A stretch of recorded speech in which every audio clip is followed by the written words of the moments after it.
Buen día, nos encontramos en la biblioteca de la Facultad de Contaduría y Administración de la Universidad Autónoma de Chihuahua con una emisión más del programa de entrevistas ContaRed.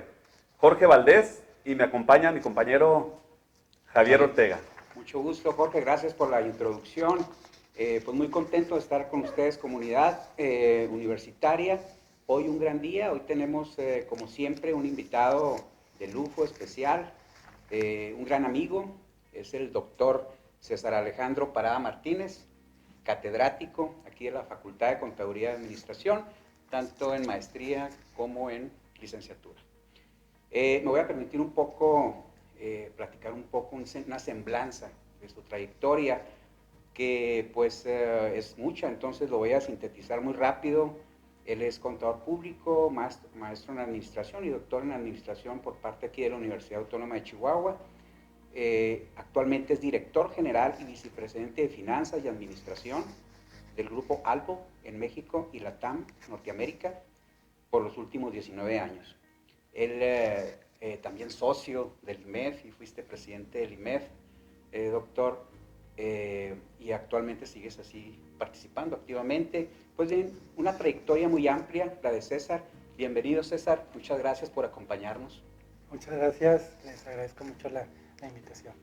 Gracias a sus órdenes. El doctor César Alejandro Parada Martínez hoy nos va a hablar de un tema muy específico, fusiones y adquisiciones. César, nuestra audiencia son básicamente estudiantes, maestros y evidentemente como va a estar en redes sociales, pues nos va a ver cualquier persona en cualquier parte del mundo, básicamente, ¿no? Entonces, pues como hay estudiantes, ahí me gustaría que empezáramos con lo básico. O sea, ¿qué es una fusión? ¿Y por qué cuál es la diferencia con la adquisición de una compañía? Vamos empezando por ahí, ¿qué te parece? Con todo gusto, muchas gracias, mucho gusto a todos. La parte medular de una transacción de fusión es integrar dos o más entidades en una sola que genere sinergias principalmente para poder lograr un enfoque de trascendencia en los números. Si yo uno, dos empresas o tres empresas, trataré de fortalecer, penetrar mercado, generar o aprovechar sinergias de tipo financiero, de tipo productivo, de tipo fiscal, y que nos permita tener una sola compañía para poder tener mayor presencia en el mercado y mayor fortaleza. ¿Cuál es la diferencia contra una adquisición? Principalmente es que en la adquisición una empresa es la que prevalece en esa adquisición de activos o de acciones, o en otras palabras de capital. Cuando es una adquisición, toma la propiedad o el control de otra compañía para aprovechar esas sinergias que les estoy mencionando, pero no se pierde normalmente la identidad de la compañía que está comprando, y por otro lado se busca encontrar algo adicional que nos permita trascender mayor en el mercado. En la actualidad tenemos muchos riesgos en lo que es una fusión y adquisición, puesto que esta pandemia, el COVID-19, nos ha generado una necesidad imperante de que hoy la agrupación local y global nos ha permitido, nos ha generado la necesidad de responder, recuperarse y sobre todo prosperar, y las fusiones y o adquisiciones son un instrumento, un medio que nos permiten hacer esto. De acuerdo, y tema muy complejo, César, y sin embargo, como bien dice Jorge, pues tratar de aterrizarlo, ¿no? Y sobre todo aterrizarlo a nuestra realidad muy particular de México, y sobre todo a tu experiencia personal, César.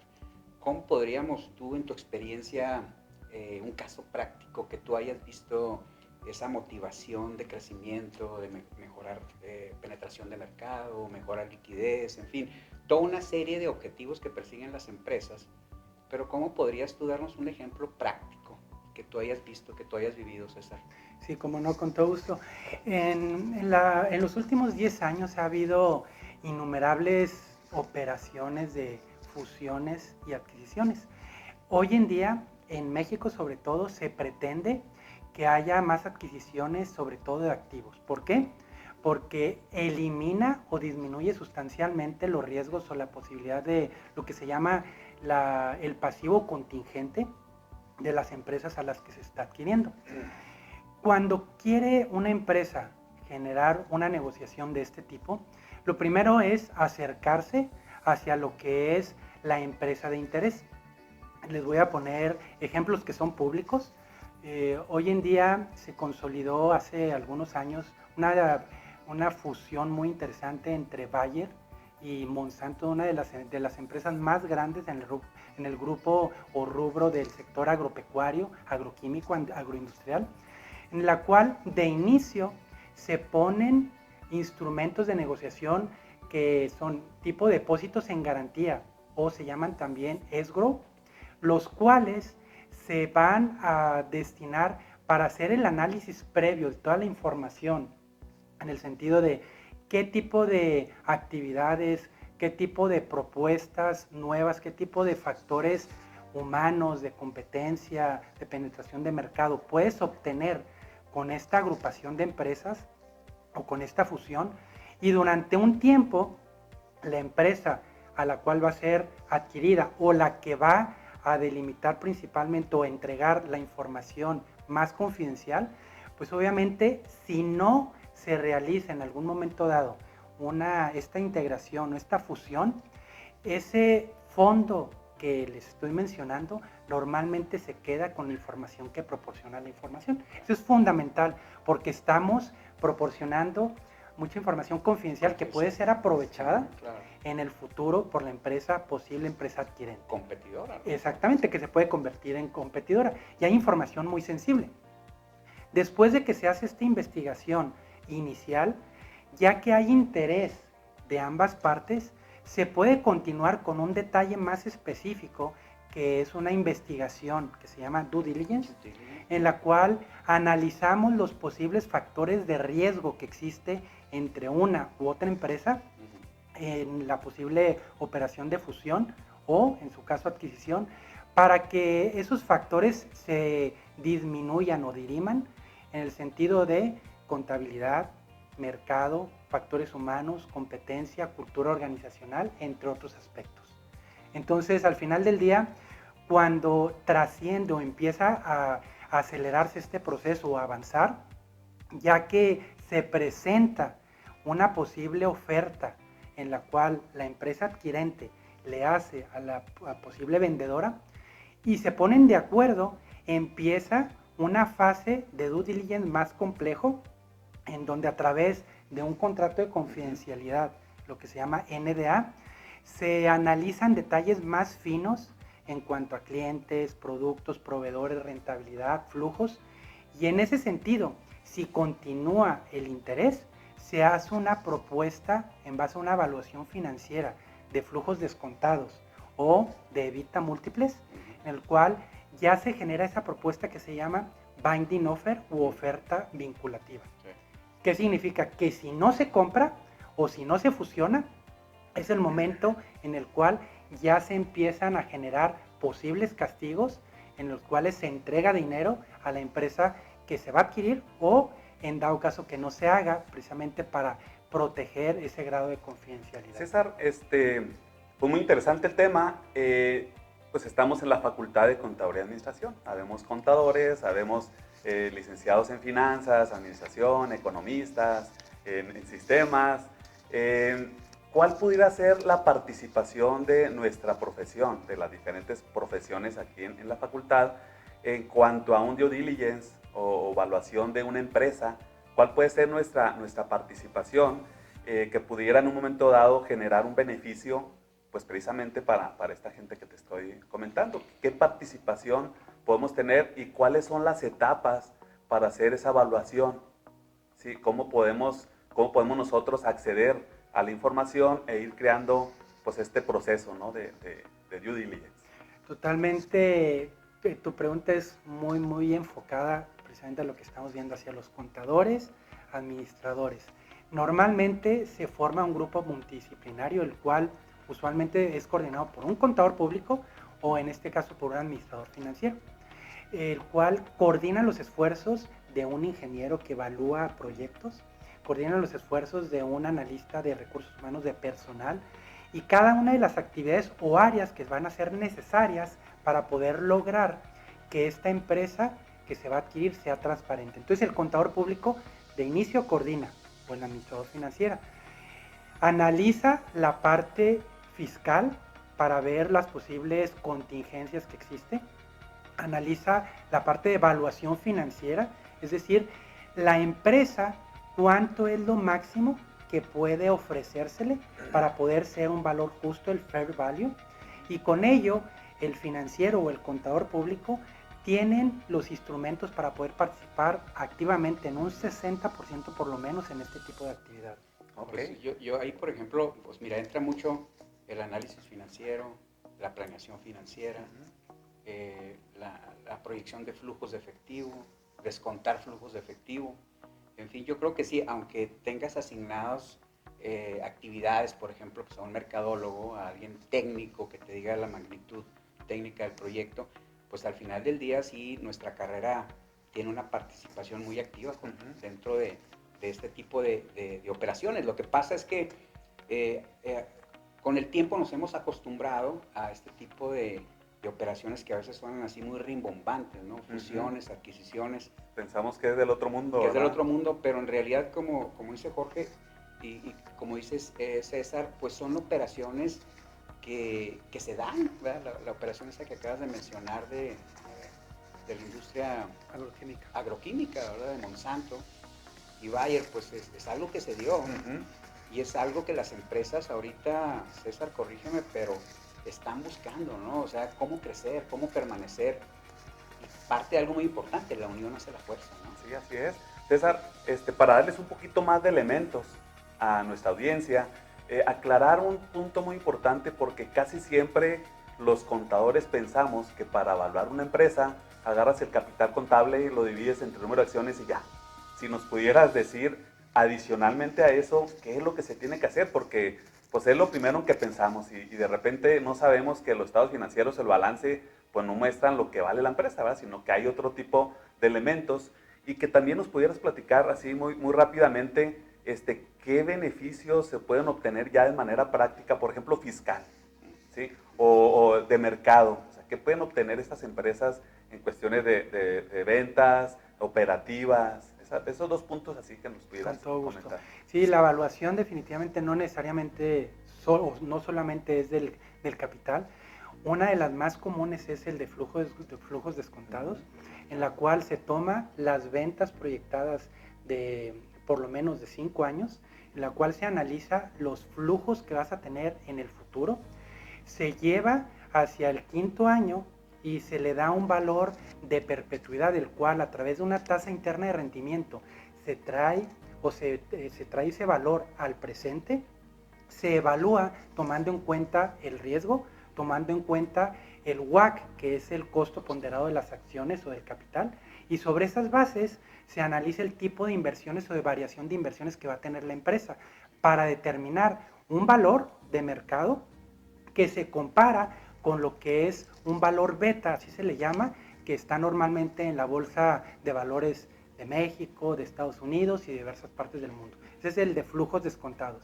Y ese se compara con otra metodología muy rápido, que es el de EBITDA múltiple o utilidades múltiples, es decir, 5, 6, 7, 8 años de utilidad en el valor EBITDA, se hace el análisis promedio de los últimos 3 años para compararlo contra el valor que sale de este análisis de flujos descontados. Y que es muy usado, César, el de múltiplos de EBITDA. A mí me tocó participar en una venta de una empresa y que los inversionistas muchas veces manejan, oye, proyecta el EBITDA y yo espero 7, 8 veces, cuando alguien me pague 8 veces, yo vendo la empresa, ¿no? Como que sí es un punto de referencia muy importante. Totalmente de acuerdo, inclusive hay inversionistas que no incluyen las sinergias, que ahorita voy a contestar tu segunda pregunta.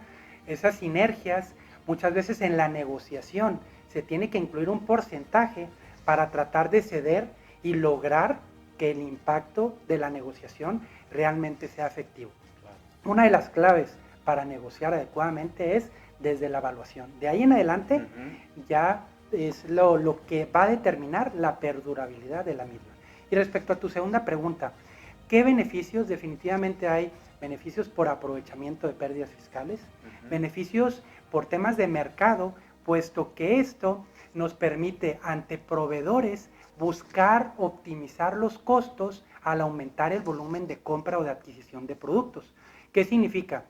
Si hoy en día una empresa sola compra 1 millón de unidades de X producto o de insumos, pero con la empresa adquirida vas a comprar 2,5 millones, a lo mejor no vas a lograr un descuento de 5% más 5%, no va a ser el 10, sino al contrario, va a ser el 12 o el 15%. Es ahí donde se generan las sinergias financieras y operativas de la integración de dos o más compañías, correcto, entre otros aspectos. Muy bien, César, muy bien contestado. Definitivamente, César, podríamos decir, pues las empresas, y complementando un poco el comentario de Jorge, no valen por su pasado ni por su presente, yo siempre digo valen por su futuro, ¿verdad? No es ese valor contable para los que nos están escuchando, que son contadores o LAF, que son los más relacionados a esta materia, no es el valor del capital invertido, es lo que la empresa puede hacer a futuro y que es un intangible, ¿verdad? Y ese intangible tiene un valor. Exacto. Pero ahorita, bueno, retomando un poco el due diligence, que a veces suena también así, que al final del día es una evaluación, una valoración de la empresa, identificando riesgos posibles, lo más importante, ¿verdad? ¿Cómo entra también ahí, César, lo que es la carta de entendimiento? O sea, cuando ya va avanzando la negociación, ¿en qué momento entra una carta de entendimiento? ¿Cómo se incrusta ahí eso? La carta de entendimiento, o también varios lo llaman, como les decía, la carta ya vinculada, sí, es cuando tienes la información de ese due diligence previo, de esta investigación previa, y donde analizas los factores de riesgo, donde analizas los posibles, la evaluación propia, cuál es el valor que tú estás dispuesto a ofrecer. En ese momento es donde entra la carta de entendimiento para poder lograr que ya hagas ese ofrecimiento y tratar de negociar en la mesa lo que va a ser o lo que puedes negociar hacia arriba o hacia abajo.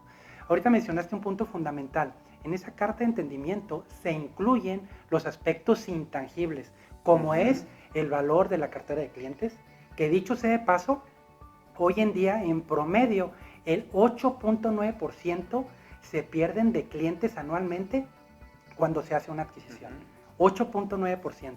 Más un contrato de no competencia, más lo que son las marcas, lo que es el software, algunos aspectos, el goodwill, que esto muchas veces, dicho sea de paso, la evaluación puede llegar a costar 10 millones de dólares, pero el intangible puede ser hasta 20 millones de dólares. Claro. Es decir, 2/3 partes o más. O sea, vale más que los fierros. Se habla de un 80-20 incluso, ¿no? Muchas veces, exactamente. Ese es César, pues vamos acercándonos al final de esta entrevista. Quisiéramos aquí seguir platicando contigo.